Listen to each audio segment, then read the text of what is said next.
Hi, my name is Aaron. I'm with Eden Oaks, a custom wood shop in Colorado Springs, and today I'm going to show you how to make an epoxy river top. First step in making a river table is picking your slabs, picking your materials. And right here we have walnut. We are working with whole logs that we had milled, so we have some cool book match pieces. After I have my materials, I'll make sure one side is flat, and then after that, I put that flat side down. The top I will surface later, so it's not as important at the moment. All right, so today we have, this is going to be a desktop. It's a pretty straightforward river, just one linear pour, not too many voids or abstracts. We have walnut as the base material, and the epoxy river will be a purple and black. I think it'll look really cool with the walnut. We have the natural live edges here, and then I have a natural live edge on the front, which will be the front of the desk. It's a pretty straight edge, so it'll function pretty well as a desk edge.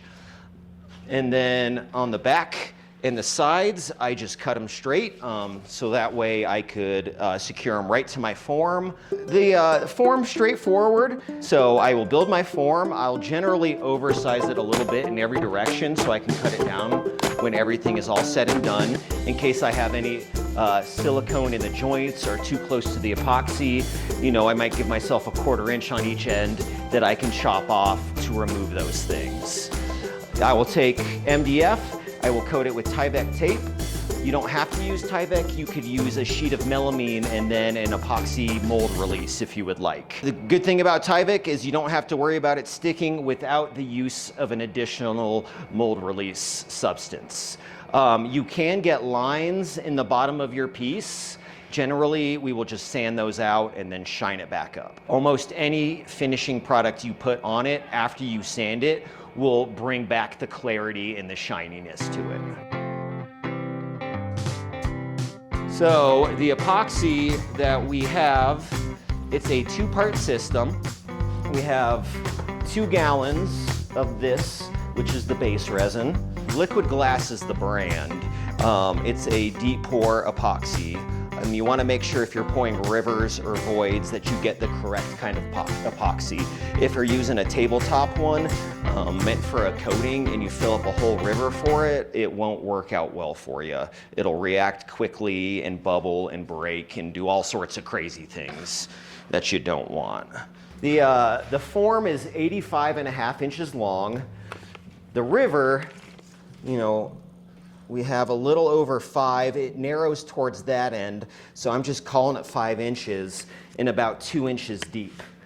Online, there are many resources available. You can find resin volume calculators, so I will input those numbers, and it gives me about 3.5 gallons. One of these kits is 3 gallons, so we're just gonna start with one kit and go from there. We'll just open one at a time and pour them into the bucket. You wanna make sure that your mixing bucket, all your tools, your form, everything is clean, debris-free, so you're not mixing dust in there, particles that you have to worry about later. And you want to be gentle when you pour it. You don't want to create air bubbles. The more air you can keep out of your project, the easier it's gonna be for you. It's also nice using a full 3-gallon kit, because then I don't have to specifically measure things. I can just pour at each bottle and call it a day.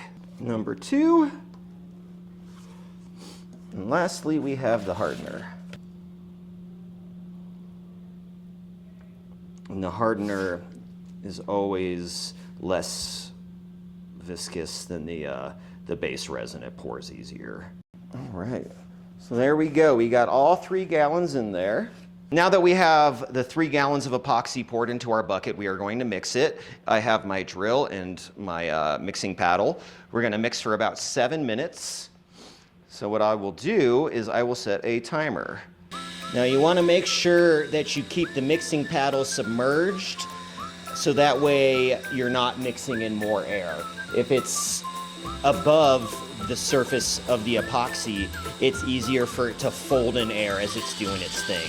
When we're all done, it should be pretty crystal clear before we mix in any pigments or mica powders.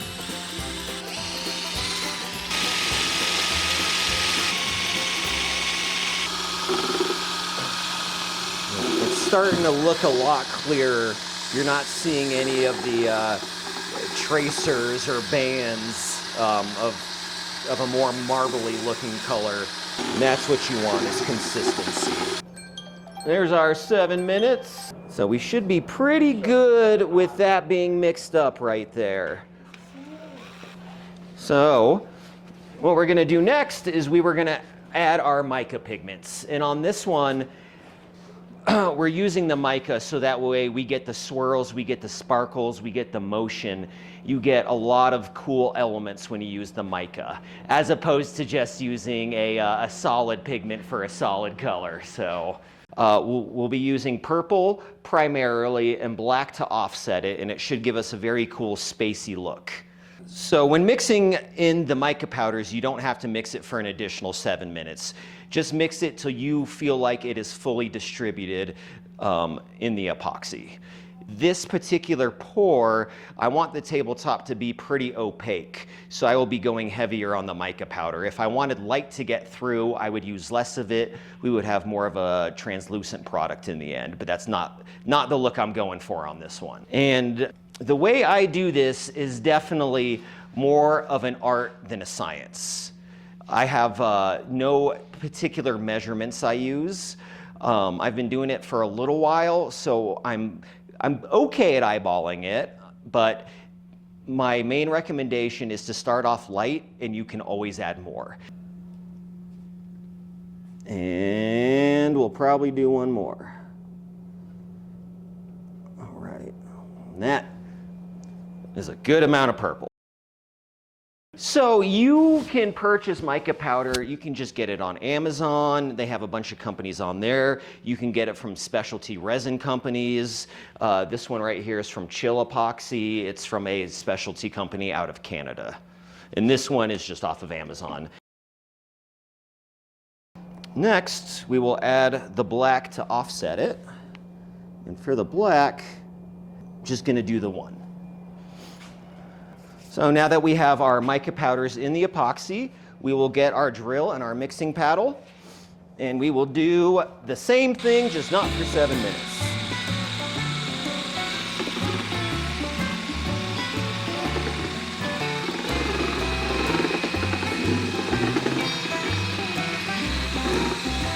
You want to make sure you don't have any clumps that have kind of stuck together and gotten away from you.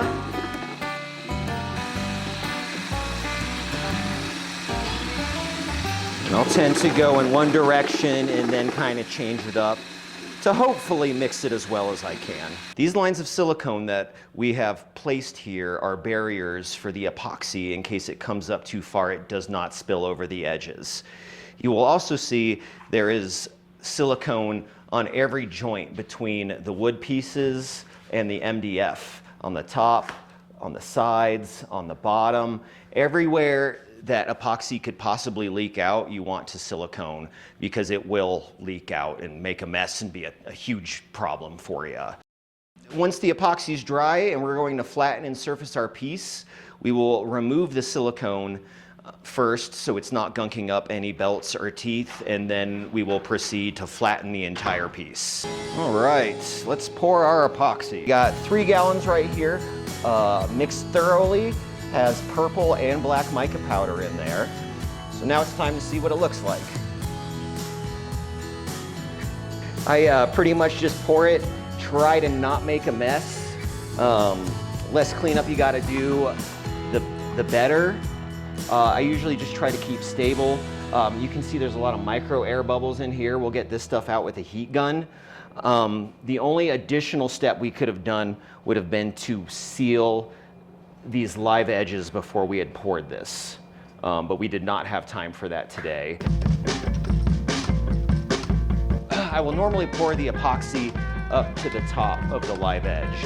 The silicone barrier is just there as a precaution.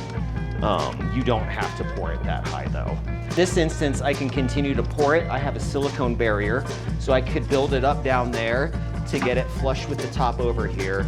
And then at the end, I will go through and surface the entire piece and bring it down to a consistent level. All right, now I will use our heat gun to remove a lot of these surface bubbles you see here. And this is a process I will repeat several times, because generally as it cures, more bubbles will rise to the top. So got the heat gun, fire it up, let it get a little warm. And you don't want to hold it in any one place when you're doing this. You can overheat, burn the epoxy. So I tend to just pass over it in waves, and you can watch as the bubbles dissipate. I've never tried a blow dryer. In essence, it does the same thing. You might just have to use it a little bit more. People will use a torch. I generally don't use a torch just because I am wary about putting fire directly to it. All right, so now we have that air removed. As you look in it, you can see it's kind of cloudy, but you don't have any cool swirls or anything else like that. To get the swirls, I will manipulate it manually. When I do something like this, I will just use a piece of disposable cutlery, a stir stick, something like that, something I just toss when I'm done, because it's gonna have epoxy on it. I won't be using it for much else. So right now I have this little white spoon. And you can see as you do that, you get more swirls. You can see more of the contrasts between the purple and the black that I put in there. Now, the only thing about this is that it will not stay until the epoxy starts to react.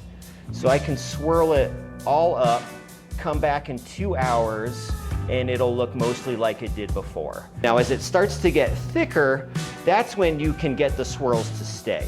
You just have to be careful, because if it's too thick, you don't really want to be messing with it, because you can fold over air pockets into the epoxy. And that's kind of my spacey looking purple and black for this gentleman's table. You know, when we finish the walnut, it'll darken it all up. Tomorrow morning, first thing I'll do will be to come straight in here, remove any more air bubbles that might have crept up, keep swirling it.